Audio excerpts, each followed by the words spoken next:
အစေခံမလေးကအိယာဘော်ကမြင်ကွင်းကိုတွေးလိုက်ရချိန်မှာတော့သူမလန့်ဖြတ်သွားပြီးမင်းကြီးကဘာလို့တခင်မေလန်းအိယာဘော်ရောက်နေရတာလဲသူတို့ဘာတွေလုပ်နေကြတာလဲဟုတ်မှာမဟုတ်ပါဘူးဆောင်ကြုံပြီးစကားပြောနေကြတာပဲနေမှာပါမင်းကြီးကငါသွားပြီးဒီနေ့ကိစ္စကိုဘာပြောရမယ်ဘာမပြောရဘူးဆိုတာနားလည်တယ်မဟုတ်လားအစေခံမလေးကျွန်တော်မျိုးမသိပါတယ်နှုတ်လုံပါမယ်ဘာမှမမြင်လိုက်ပါဘူးရှင်မင်းကြီးထွက်သွားတာနဲ့အစေခံမလေးကစူးတခင်မလေးကိုအမြန်လှုပ်နိုးပြီးတခင်မလေးမြန်နိုးပါတော့မင်းကြီးထွက်သွားပါပြီသူမသွားခင်ဘာပြောသွားသေးလဲအစေခံမလေးဘာမှမပြောပါဘူးဒီကိစ္စကိုနှုတ်လုံအောင်နေဖို့ပဲတတိပေးသွားတာပါဒါနဲ့တခင်မလေးနဲ့မင်းကြီးမင်းညကဟိုရင်ချစ်ခဲ့ကြသေးလားဟင်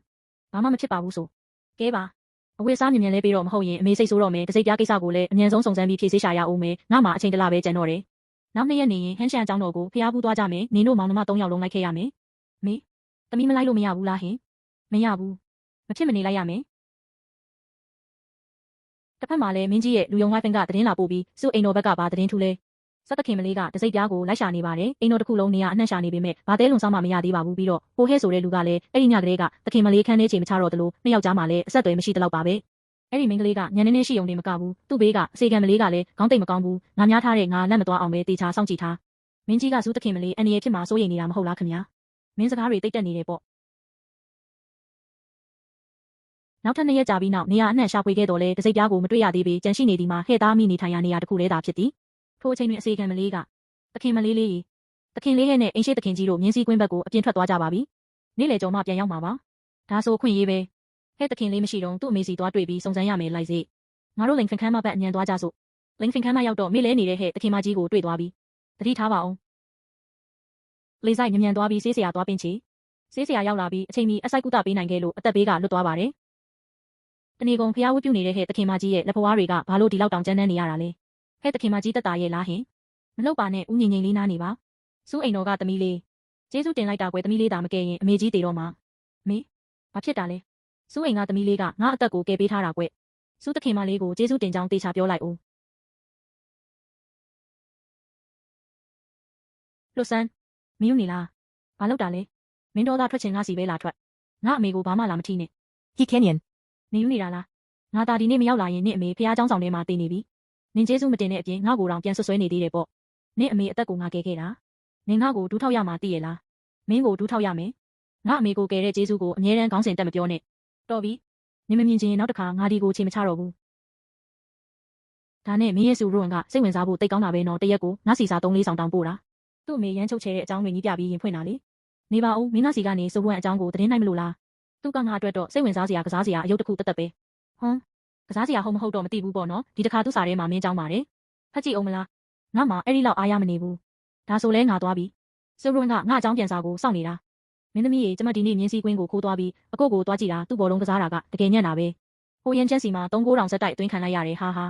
ဒါနဲ့မနှက်ဖြန်ကျမဟန်ရှင်ကျောင်းတော်ကိုဖျားဖူးသွားရင်မက်မွန်တီးမုတ်ယူလာခဲ့မယ်နော်မင်းကြီးနဲ့တွေ့ရင်လေကျမစီဖြည့်ဆေးမြန်မြန်ပို့ပေးဖို့တတိပေးလိုက်ပါဦးကျမအသက်လေးကသူ့လက်ထဲမှာလေဒီကောင်မလေးရက်အနေငယ်လောက်မတွေ့ရတာနဲ့ဖြည့်ဆေးကြောင်းပဲတတိရနေတယ်ပေါ့ငါတန်ရတက်တာရဲ့လားဆိုတာတော့တခွန်းမှမမေးဘူးတကားမလေးဒါကအလွန်ကောင်းတဲ့နမိတ်ပါပဲနှလုံးသားထဲကအခြေရေးကံရောက်ရှိလာပြီဖြစ်ပြီးမကြခင်အိမ်အောင်ဖက်ကောင်းနဲ့ပေါင်းဖက်ရပါတော့မယ်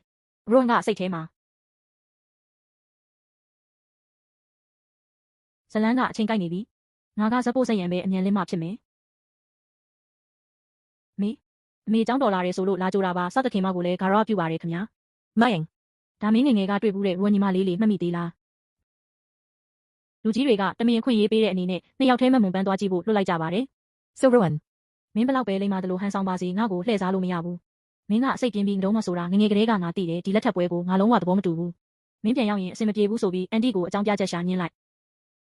ရှင်မာရီလူကြီးလူကောင်းလိုဟန်ဆောင်နေတာလ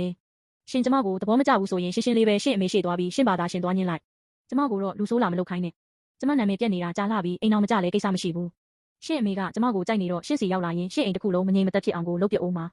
စကားပြက်ပြီဆိုတော့ကိုလန်းကိုသွားကြစို့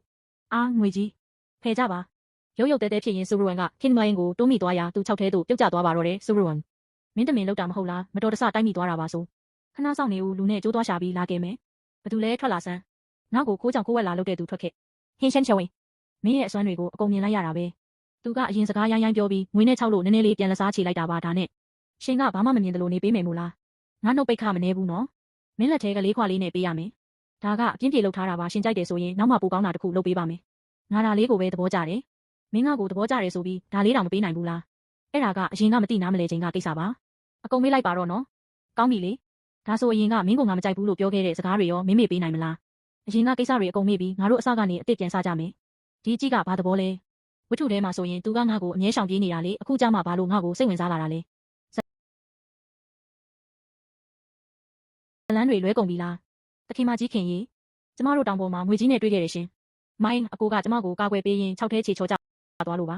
ခင်မိုင်းကိုယူခင်ကအရင်တွေ့ပြီးဆွဲတင်ကယ်ဆယ်ထားတာကိုတွေ့လိုက်ရသည်ဒဏ်ရာရသွားသေးလားသားရဲ့ဒါဘာမှမဖြစ်ပါဘူးအမေနည်းနည်းပုံးမဲ့ယုံပါပဲမမလေးကြီးကဖြတ်သွားရင်းကယ်ပေးခဲ့လို့တက်တာသွားတာပါမမလေးကြီးရဲ့ကျေးဇူးတင်လိုက်တာနော်တောင်ပေါ်မှပြန်ဆင်းမိအချိန်တွင်မိုးသေးထန်စွာရွာသွန်းလာပြီးတောင်တက်လမ်းများချောကျသွားသောကြောင့်ကျောင်းတော်၌သာတညအိတ်ဆက်ရန်ဆုံးဖြတ်လိုက်ကြသည်ညဘက်အခန်းထဲတွင်စပရွန်တယောက်တည်းရှိနေစဉ်မင်းကြီးအခန်းထဲသို့ခိုးဝင်ရောက်လာသည်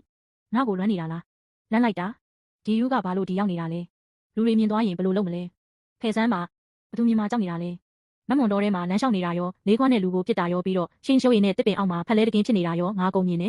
နောက်တစ်ခါတခြားယောက်ျားနဲ့မပြတ်မသားထက်လို့ရင်မင်းကိုတက်ပြစ်မယ်လို့ပြောထားတယ်မဟုတ်လားအဲ့ဒါအထင်လွဲတာပါရှော့စင်လာချိန်သူကလာတွဲတာကိုကျမတောင်မထိမိအောင်တင်းရှောင်ခဲ့ရတာ